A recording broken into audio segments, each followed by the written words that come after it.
Bismillahirrahmanirrahim and Assalamu alaikum students. Welcome back to this YouTube channel. So this YouTube channel is online study with IQ Education. आज हमने numerical 1 to numerical 6 कर लिए थे. So अब हम इस video में न्यूमेरिकल नंबर 7 to 11 सॉल्व करेंगे, यानी आज ही हम सारे न्यूमेरिकल्स को ख़त्म कर देंगे चैप्टर नंबर 11 के. So the numerical number 11 is in a certain process 400 joule of heat are supplied to a system at the same time 150 joule of work are done by the system. What is the increase in the internal energy of the system? कहा यह जा रहा है कि एक certain process है जिसके ऊपर 400 जूल ऑफ हीट जो है वो सप्लाई की जा रही है एक सिस्टम पे. उसी टाइम 150 जूल का जो वर्क है वो एक सिस्टम पे हो रहा है. तो हमें बताना ये है कि इसकी इंटरनल एनर्जी कितनी इंक्रीज़ होगी. सो इसको हम सॉल्व करते हैं. चेंज इन इंटरनल एनर्जी हमें रिक्वायर्ड थी. Work done by the system 150 joule था. Heat supply to the system हमें दिया हुआ था 400 जूल. सोल्यूशन करना है according to first law of thermodynamics. इसका फॉर्मूला ये होता है delta U is equal to delta Q minus delta W. Delta Q की वैल्यू हमें गिवन थी 400 जो कि ये दी हुई है. डेल्टा डब्ल्यू की वैल्यू ये दी हुई है. इन दोनों को माइनस करवाया तो डेल्टा यू आ गया जो कि हमारा आंसर है. Now we are turning question number 8 में बोल रहा है there is an increase of an internal energy by 400 joules when 800 joules of work is done by a system. What is the amount of heat supplying during this process. कहा ही जा रहा है कि इंटरनल एनर्जी जो है वो increase हो रही है 400 joules when 800 joules of work. जब 800 जूल वर्क डन किया जाएगा एक सिस्टम पे तो उसकी अमाउंट जो है हीट की अमाउंट वो कितनी सप्लाई होगी. सो इसको हम solve. So this question is too much easier. इसमें कुछ भी नहीं है, बहुत ही छोटा सा सवाल है ये. इसमें ये कहा जा रहा था कि हमें जो मालूम करना था वो heat supply to the system मालूम करना था, यानी डेल्टा क्यू को हम हीट बोलते हैं. और change in internal energy delta U दी हुई थी जो कि 400 जूल हमें गिवन थी. Work done by the system delta W से शो करते हैं जो कि हमें गिवन था 800 जूल. इसमें भी बिल्कुल वही करेंगे according to the first law of thermodynamics. Delta Q is equal to delta U plus delta W. 400 joule हमें डेल्टा यू दी हुई थी वैल्यू. डेल्टा डब्ल्यू की वैल्यू 800 थी. इन दोनों को प्लस करवाया तो 1200 जूल आ गया जो कि हमारा आंसर है. Now we are turning question number 9. Question number 9 है a heat engine performs 200 joule of work in each cycle and has the efficiency of 20% for each cycle of operations. How much heat is absorbed and B part में how much heat is expelled. expelled का मतलब जो है यहाँ पे यानी कितनी release हुई है हीट. तो यहाँ ये कहा जा रहा है कि एक हीट इंजन है जो परफॉर्म कर रहा है 200 यानी 200 वर्क ईच साइकिल में, एक साइकिल में. और उसकी इफ़िशियंसी दी हुई है यानी आपको ई दिया हुआ है एन, जिसको ईटा से भी शो करते हैं 20% है for each cycle of operation, एक साइकिल के ऑपरेशन में. सो इसमें आपको बताना है कि कितनी हीट आपको एब्जॉर्ब की जा रही है और कितनी इसमें रिलीज़ हो रही है. सो इसको हम सॉल्व करते हैं. सो इसमें आपको डेल्टा डब्ल्यू की वैल्यू दी हुई थी जो कि 200 जूल थी. एन एफिशिएंसी को शो करता है, मैंने ई से भी शो कर दिया, आपकी मर्ज़ी अब एन से शो करे ई से शो करे, बात एक ही है. 20% आपको दी हुई थी. Q1 और Q2 आपको मालूम करना है. Q1 कितनी हीट एब्जॉर्ब की और कितनी हीट एक्सपेल्ड की, जिसको हमने Q2 से शो किया. सोल्यूशन की हेडिंग डाली the efficiency of heat engine is given by. Efficiency का फार्मूला होता है E is equal to W over Q1 multiply by 100%. 20 यहाँ पे एज इट इज़ आ गया एफिशिएंसी का जो कि ये रहा, तो यहाँ आ गया. डब्ल्यू की वैल्यू आपको दी हुई थी, डेल्टा डब्ल्यू बोलें एक ही बात है, 200 जूल जो है आ गया. अपॉन में Q1 ऐसे ही रहा क्योंकि Q1 हमें रिक्वायर्ड था मल्टीप्लाई बाय 100. 200 यहाँ 100 से मल्टीप्लाई हो जाएगा जो कि 20,000 बन जाएगा. 20 यहाँ मल्टीप्लाई हो रहा था, यहाँ के डिवाइड हो जाएगा. Q1 यहाँ डिवाइड हो रहा था, ऊपर आके मल्टीप्लाई हो जाएगा. जब हम इन दोनों की कैलकुलेशन करेंगे तो 1000 जूल आ जाएगा जो कि हमारा Q1 निकल जाएगा. देन हम क्या करेंगे, W is equal to Q1 minus Q2. ये एक फार्मूला है वर्क का जिससे हम Q1 भी निकाल सकते हैं, Q2 भी निकाल सकते हैं और वर्क भी निकाल सकते हैं. लेकिन इसकी शर्त ये है कि इन दोनों में से, इन तीनों चीज़ों में से आपको दो चीज़ें गिवन होंगी जिसकी मदद से आप कोई ना कोई एक चीज़ निकालेंगे. तो यहाँ पे हमें Q1 पता है और यहाँ पे हमें वर्क पता है, तो हमें Q2 निकालना है जो कि ये रिक्वायर्ड में था. Q2 हम कैसे निकालेंगे, बहुत ईजी है. Q2 को हम रिक्वायर्ड में भेज देंगे. Q1 बिल्कुल एज इट इज़ रहेगा. W यहाँ पे प्लस का हो रहा है, इधर आके माइनस का हो जाएगा. Q2 ऐसे ही बिल्कुल रहेगा. Q1 की वैल्यू 1000 थी और डेल्टा डब्ल्यू आपको दिया हुआ है 200. 1000 में से 200 माइनस करवाएंगे तो 800 जूल आ जाएगा, जो कि आपके Q2 का आंसर है, यानी 800 जूल ऑफ हीट आपकी एक्सपेल्ड हुई है। ये आपका फाइनल आंसर है क्वेश्चन नंबर 9 का। So now we are turning question number 10, the second last question. The question number 10 is, a heat engine operates between two reservoirs at temperatures of 25 degrees C and 300 degrees C. What is the maximum efficiency for this engine?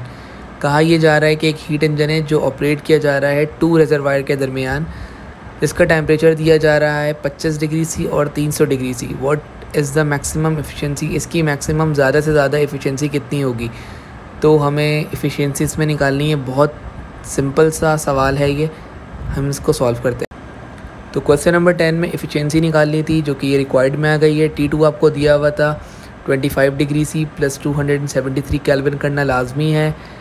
और एक बात मैं आपको बता दूं कि इन सारे सवालात में जिसमें हीट इंजन की बात हो रही हो और 25 डिग्री सी या दो टेम्परेचर्स दिए जा रहे हों और उसमें एफिशिएंसी निकालनी हो, तो काइंडली आप उसमें एक बात याद रखिएगा कि उसमें डिग्री सी से केल्विन में कन्वर्ट करना कंपलसर्ड है, तो आपको भी वो कन्वर्ट करना पड़ेगा, जो कि 298 केल्विन बन जाएगा। 300 डिग्री सी को जब आप 273 केल्विन में ऐड करवाएंगे तो 573 केल्विन बन जाएगा।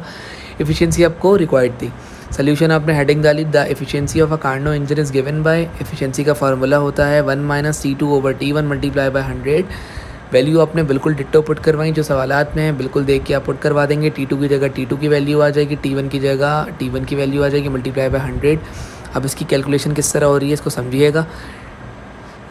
298 डिवाइडेड बाय 573 करवाएंगे तो 0.52 आ जाएगा। 1 - 0.52 जब आप करवाएंगे तो 0.48 आ जाएगा। उसको सिंपली 100 से मल्टीप्लाई करवा देंगे तो आपकी इफ़िशियंसी निकल चुकी है, जो कि 48% बन गई। क्वेश्चन नंबर 10 आपका यहाँ पे सॉल्व हो गया है। Now we are turning question number 11, the last question. The last question is, the low temperature reservoir of a Carnot engine is at 7 degrees C and has the efficiency of 40%. It is desired to increase the efficiency of 50%. By how much degree the temperature of hot reservoir increase? कहा यह जा रहा है कि एक low temperature है reservoir का Karnaugh engine में, जो कि 7 डिग्री सी पे है और उसकी एफिशिएंसी आपको 40% दी हुई है। It is desired to increase the efficiency to 50%। वो आपको 40% से बढ़ के 50% पे हो रही है। सो वो बोला ये जा रहा है कि कितनी डिग्री टेम्परेचर जो है वो हॉट रेजरवायर में इंक्रीज़ हुआ। इसमें आपको दो एफिशिएंसियाँ दी हुई हैं, एक 40% और एक 50%, यानी E1 और E2 दिया हुआ है। थोड़ा सा कॉम्प्लिकेटेड सवाल है लेकिन है बहुत ही ईजी वे से होगा। सो आए इसको सॉल्व कर। क्वेश्चन नंबर 11 में आपको T2 दिया हुआ था, जो कि 7 डिग्री सी था, क्योंकि एक लो रेजरवायर की बात हो रही थी। जब भी लो रेजरवायर की बात हो, सिंक की बात हो, तो T1 नहीं लगेगा, T2 लगेगा, Q1 नहीं लगेगा, Q2 लगेगा, क्योंकि लो रेजरवायर की बात हो रही है, सिंक की बात हो रही है, कोल्ड की बात हो रही है। बाकी मैंने आपको पहले समझा चुका था कि ग्रेटर सरफेस एरिया की बात हो या हॉट रेजरवायर की बात होगी तो आप वहाँ पे Q1 और T1 लगाएंगे। एनीवेज, E1 आपको दिया हुआ था 40%, E2 आपको दिया हुआ था 50%, डेल्टा T1 आपको मालूम करना था। अच्छा, सोल्यूशन में आप क्या फार्मूला डालेंगे? ई का फार्मूला डालेंगे। एफिशिएंसी का जो फार्मूला होता है वो 1 - T2/T1 मल्टीप्लाई बाय 100 होता है। फॉर E1 के लिए कर रहे हैं 40%, E1 is equal to 1 - 280/T1 multiply by 100। 280 कहाँ से आया? 280 आया यहाँ से, जो कि T2 का था, ये ऊपर आ गया, T1 आ गया, आपने देख लिया बिल्कुल, मल्टीप्लाई बाय 100 हो गया। 100 E1 की वैल्यू आपको 40 दी हुई थी, जो कि ये रही, आपने डाल दी यहाँ पे। 100 यहाँ मल्टीप्लाई हो रहा है, 40 से आगे डिवाइड हो जाएगा। 1 - 280 डिवाइडेड बाय T1 बिल्कुल एज इट इज़ यही रहेगा। 40 को डिवाइडेड बाय जब हमने 100 से करवाया तो 0.4 आ गया। 1 - 280/T1 बिल्कुल एज इट इज़ बिल्कुल ऐसी रहा, इसको हम बिल्कुल भी नहीं छेड़ेंगे। देन हम क्या करेंगे, 280 जो है वो यहाँ पे बिल्कुल अलग हो जाएगा। 280 जो है वो एक अलग साइड पे आ जाएगा, यानी इक्वल टू की एक साइड पे आ जाएगा, जो कि माइनस का होकर प्लस का हो जाएगा। 0.4 यहाँ प्लस हो रहा है, उधर आके माइनस का हो जाएगा। 1 से माइनस होगा, ठीक है, 1 से माइनस होगा तो आपके पास बचेगा 0.6। 0.6 जो है वो मल्टीप्लाई हो रहा होगा T1 से, तो नीचे आके वो डिवाइड हो जाएगा 280 से, तो T1 की वैल्यू आपको निकल जाएगी 466.6 केल्विन। इसकी कैलकुलेशन में थोड़ी आपको सही समझा नहीं पा रहा, बट आप जब इसको सॉल्व करेंगे तो आपको ऑटोमेटिकली समझ में आ जाए। फर्दर मोर आगे फॉर E2 के लिए करेंगे, E2 के लिए बिल्कुल वही करेंगे, बिल्कुल वही सेम प्रोसीजर रहेगा। बट हाँ, एक बात का ख्याल रहे, यहाँ पे 280 जो है वो कांस्टेंट रहेगा, बिल्कुल कांस्टेंट रहेगा। यहाँ पे सिर्फ 280 कांस्टेंट रहेगा, इसके अलावा और कुछ भी नहीं बदलेगा, सिर्फ ये कांस्टेंट रहेगा। सब कुछ बदला जाएगा सिवाय 280 के। सो आप इसका ख्याल रखिएगा, आपको सवाल ये समझ में आ जाएगा पेपर में जब क्वेश्चन आएगा तो आपको ये बात समझ में आ जाएगी। सो इसके लिए परेशान बिल्कुल भी मत होइएगा। 280 जो है वो कांस्टेंट रहेगा, बाकी बिल्कुल प्रोसीजर सेम रहेगा। सिर्फ 40 की जगह 50% आ जाएगा, बिल्कुल वही प्रोसीजर हुआ है। 50 आ गया, E2 की जगह E2 आ गया, E2 की जगह 50 आ गया। 100 या मल्टीप्लायर है, नीचे आके डिवाइड हो जाएगा, बिल्कुल सेम है। फिर 0.5 ऐसे ही रहा। 0.5 कैसे आया, इन दोनों को डिवाइड के बाद 0.5 आया। 1 - 280 ओवर T1 डैश बिल्कुल सेम रहा। T1 डैश का इसलिए नाम दे दिया बिकॉज पीछे जो था वो T1 था, तो यहाँ पे आगे T1 डैश का नाम देंगे। देर हमने क्या करा, बिल्कुल वही करा, 280 को अलग कर लिया, माइनस का था यहाँ के प्लस का हो गया। 1 में से 0.5 माइनस होगा तो 0.5 ही बचेगा, जो मैंने शो नहीं किया। फिर क्या करेंगे, T1 की वैल्यू निकालनी है तो अलग करेंगे, 0.5 मल्टीप्लाई और अगर T1 से यकीनन तो नीचे आके डिवाइड होगा, जो कि T1 डैश आपका निकल जाएगा 560 केल्विन। नाउ आपको बोल रहा था कि वो चेंज इन टेम्परेचर निकालना है, तो चेंज इन टेम्परेचर आप कैसे निकालेंगे, delta T1 is equal to T1 dash minus T1। T1 dash ये रहा जो कि बड़ा होता है, बड़े में से हमेशा छोटा माइनस होता है, तो इस वजह से T1 डैश माइनस T1 करेंगे। देन हमारा आंसर आएगा डेल्टा T का 93.4। आपका ये चैप्टर नंबर 11 सेकेंड ईयर का कंप्लीट हो गया, जो कि हीट था। सो होपफुली आपको ये वीडियो अच्छी लगी हो। अगर आपको ये वीडियो अच्छी लगी हो तो प्लीज़ इस वीडियो को लाइक करें, चैनल को सब्सक्राइब करें और इस वीडियो को ज़्यादा से ज़्यादा शेयर करें। दुआओं में याद रखें एंड स्टे पॉजिटिव। अल्लाह हाफ़िज़।